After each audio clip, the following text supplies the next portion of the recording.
Hey guys, Marshall here, and I'd love to explore the idea of um, the universe, guys, with you, and this macro view I have of how to pursue your individuality and see the world in a better light, to be able to understand and feel very connected to this world, universe, and even God.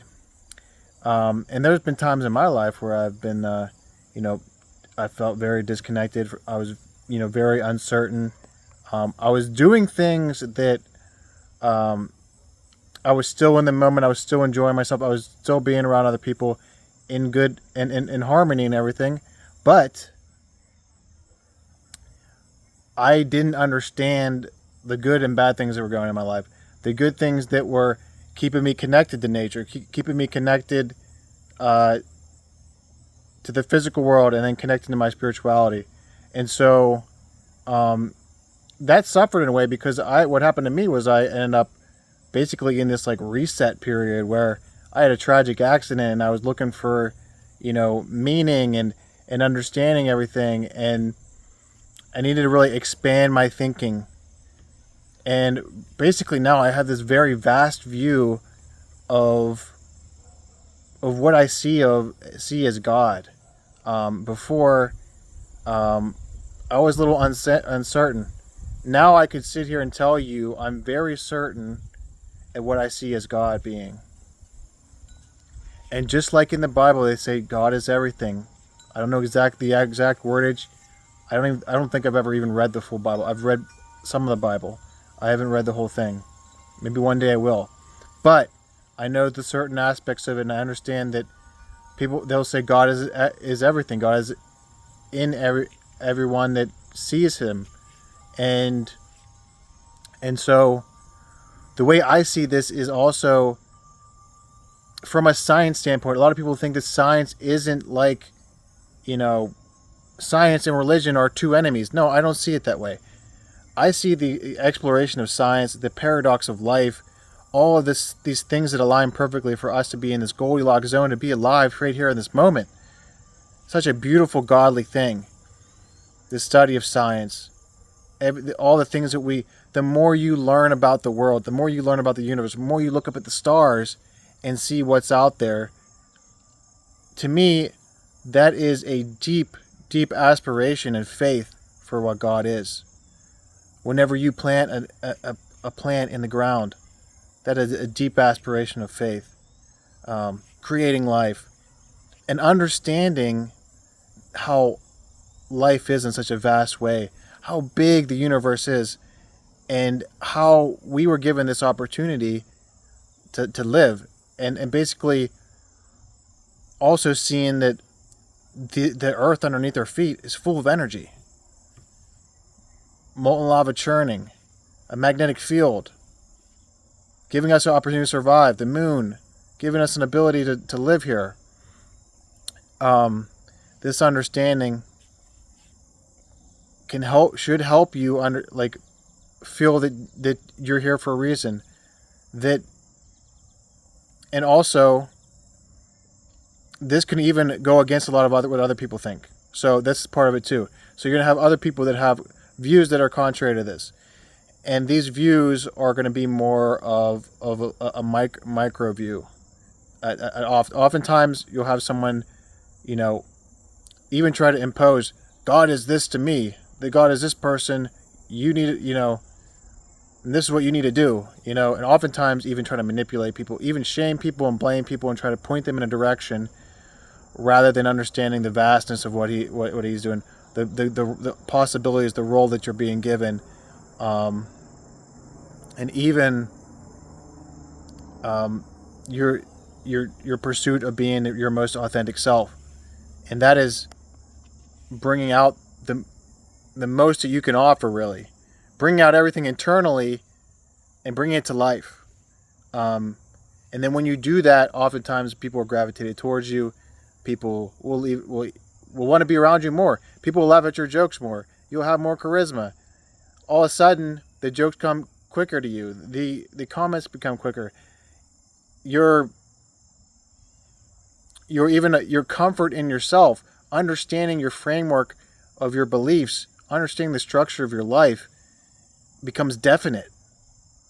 You become very stable and able to endure the storms that life gives you. And at one point in time, like I talked about earlier in this video, I was not stable. I did not have the framework. I did not have the pillars to be able to really bounce back quickly in life.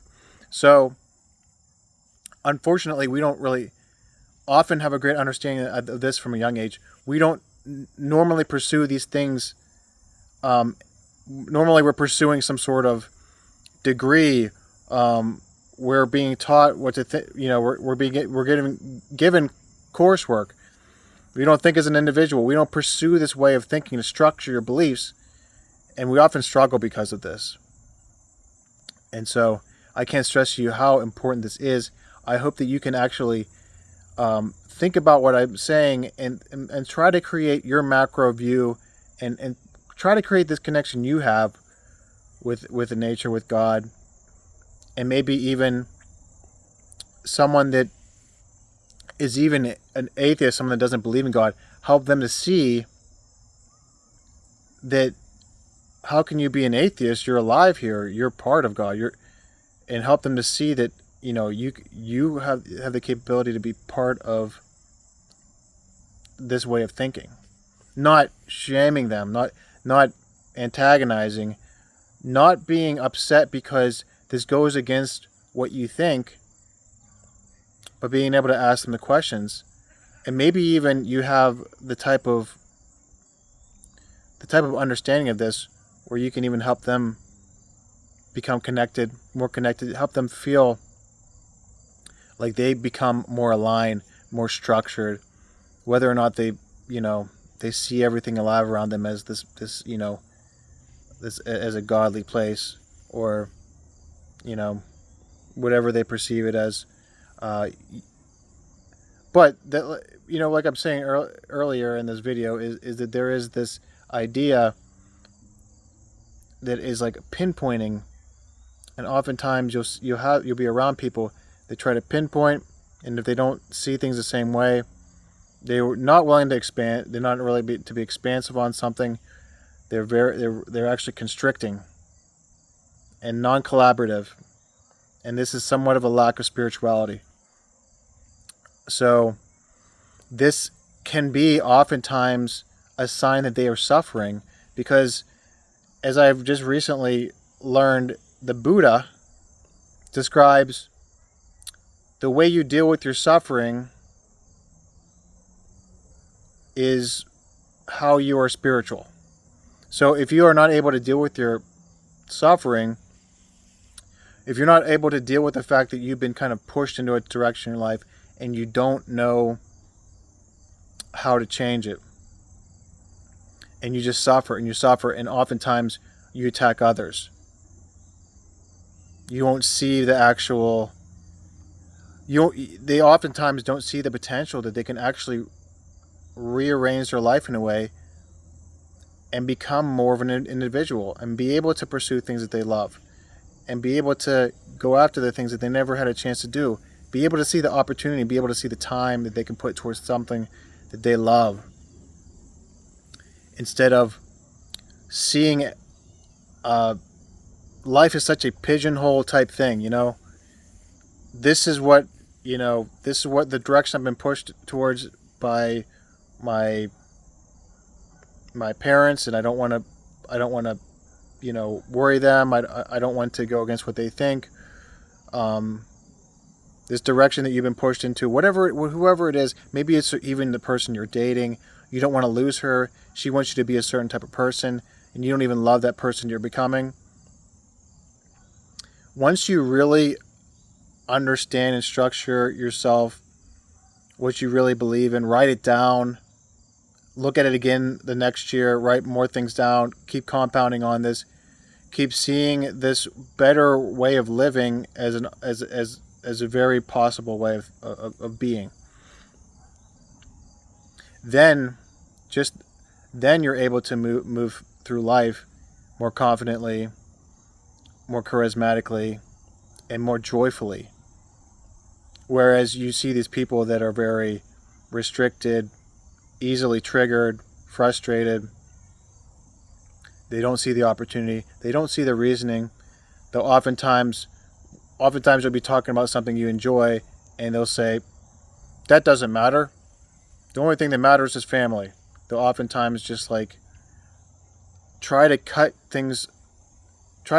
things that don't even need to be compared, just to prove they're right. And so this is you probably had someone in your life that's acted this way, where it's very restricted type thinking. They're very disconnected, not able to flow, frustrated, like I talked about. And oftentimes they have structured their belief system in a way that they also are addicted to this structure that they can't expand. They're addicted to this way of like, I don't want to change because I'm scared. I'm scared to do something that's against my ego. I'm scared to do something that is against the structure of that I have structured my life over the past events.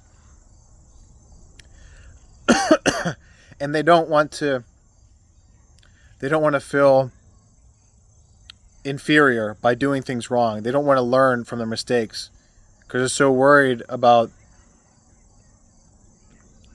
they're so worried that they can't expand their life. They can't grow. And they can't jump into the moment, and they can't flow, and it's just, it's somewhat tragic in a way. And oftentimes you can't help these people because it can become forcefully, and you don't want to become forceful because, like I said earlier, this isn't something that we want to push on other people. This appreciation is something you put out in the world, like I'm doing on this video. For the people that are in that frequency where they can understand and relate, you can help them see it more. You can help them see the light more. Help them see the possibilities. Help them see the universe.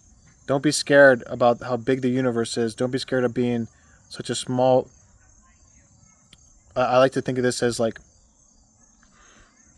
I've talked about like a grain of sand in the universe, because like the Earth is like a grain of sand in the universe in comparison.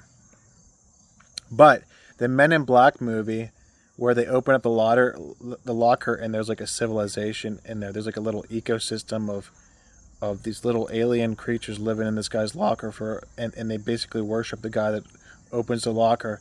Like, oh, it's Greg. I forget who his name is.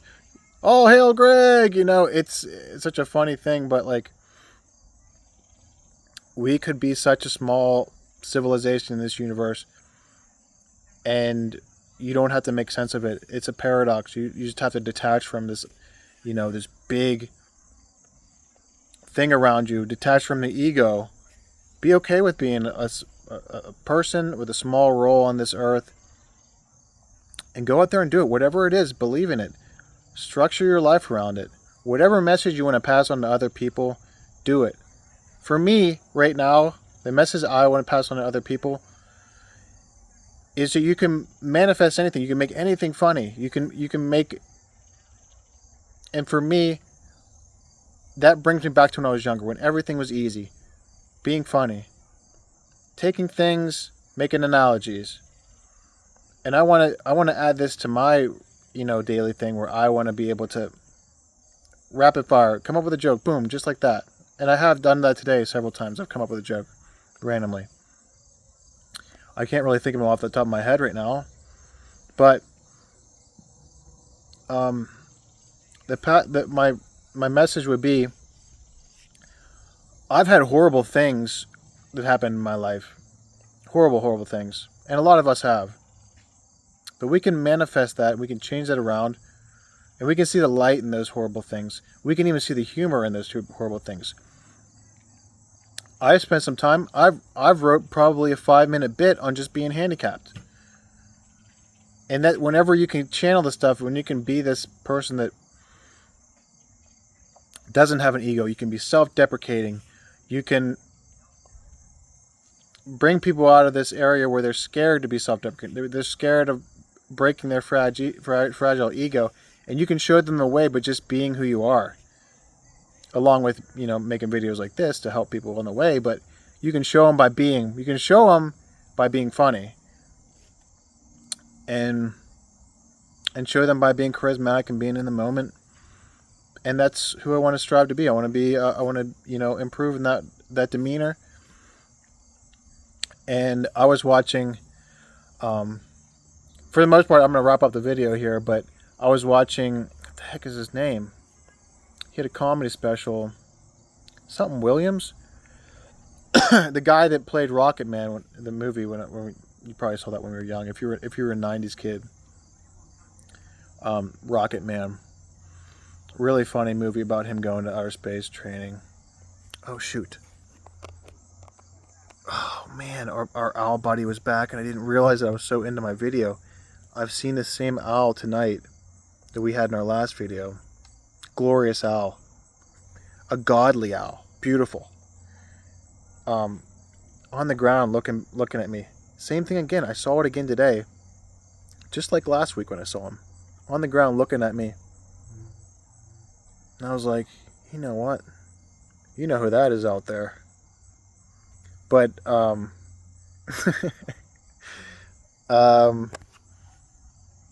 the guy that plays Rocket Man.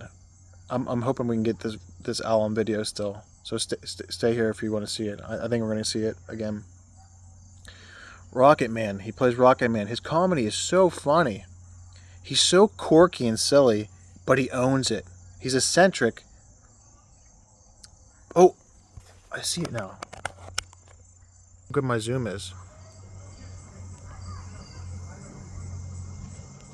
Oh my gosh, there it is. It's far away too.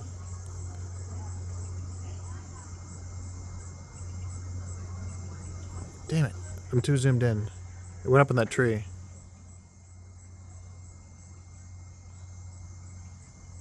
Wow. Told you were gonna get it.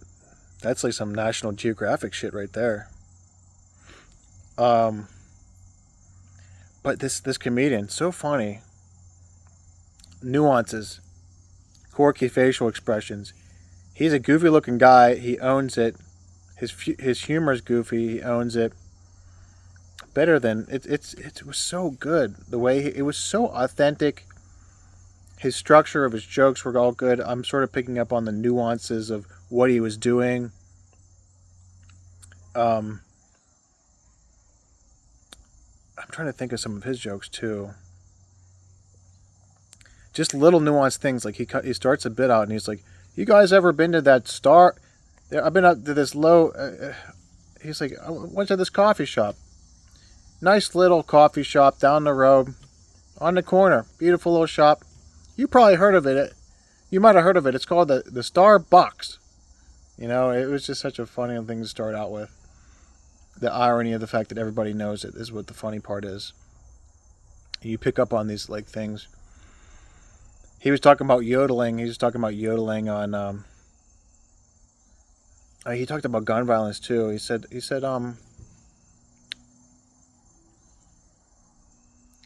He's like, we need guns. We need guns because, like, I mean, imagine you were out at night one time, and you had no money. What would you do? You need a gun, And his delivery was perfect. My delivery isn't. My delivery right now is very like. I'm in this dynamic of like. Basically, kind of conveying myself with a deep voice, but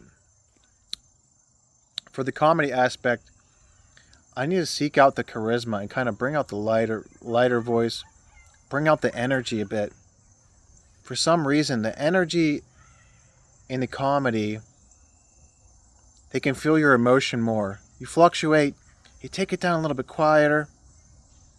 He started talking about, some girl's name was like Shalana or something like that. Or her name was like Rania or something like that. Rania. kind of reminds me of something that would be caught in the wind.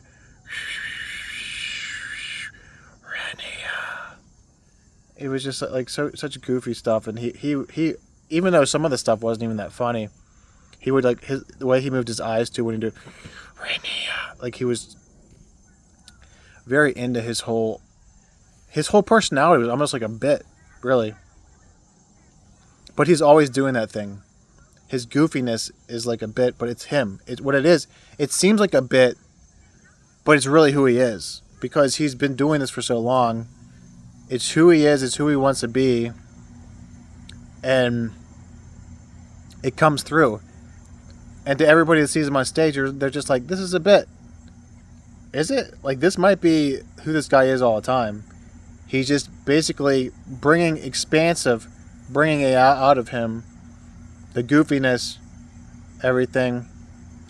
Another thing I liked about him is, like, he made the audience all his friend. He's like, what are you doing, dear?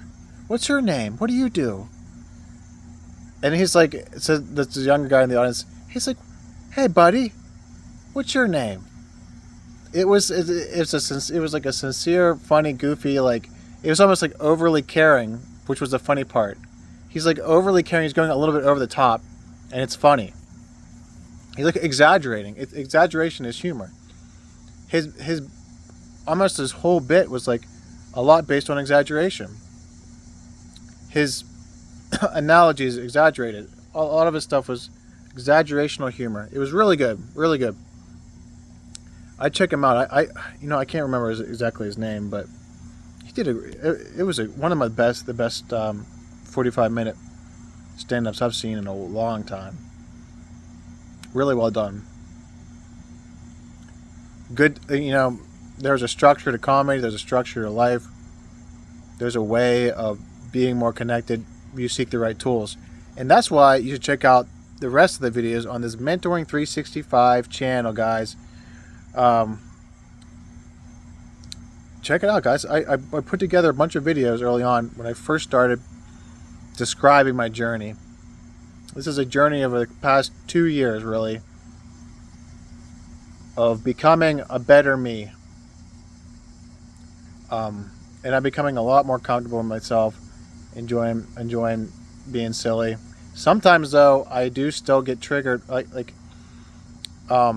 Sometimes I'll try to freestyle rap and stuff. If I was someone around, I kind of like get triggered by it. I'm like, I don't want to be silly in front of them. They're not going to really get this stuff I'm rapping about. Instead of just doing it, even if they're around or not. I think that's one thing that's tough about. Oh, we have a sighting again. Oh no, he just went up in the tree. I don't know where he went.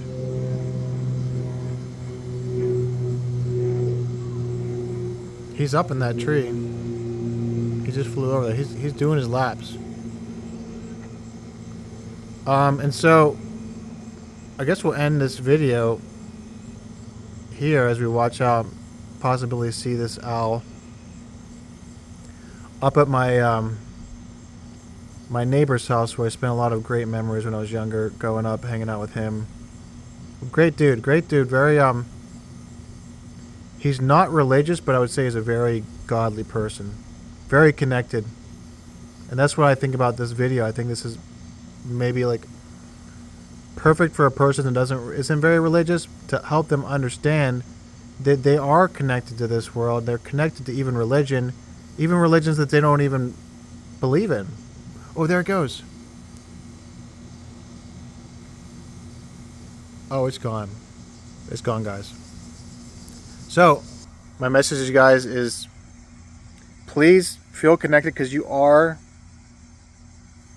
and you're connecting to this world in a different, whoever it is, you're connected to this world in a way. You're appreciating it, I hope. And if you aren't, like I said, check out Mentoring 365.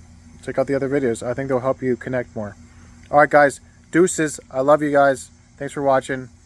Later.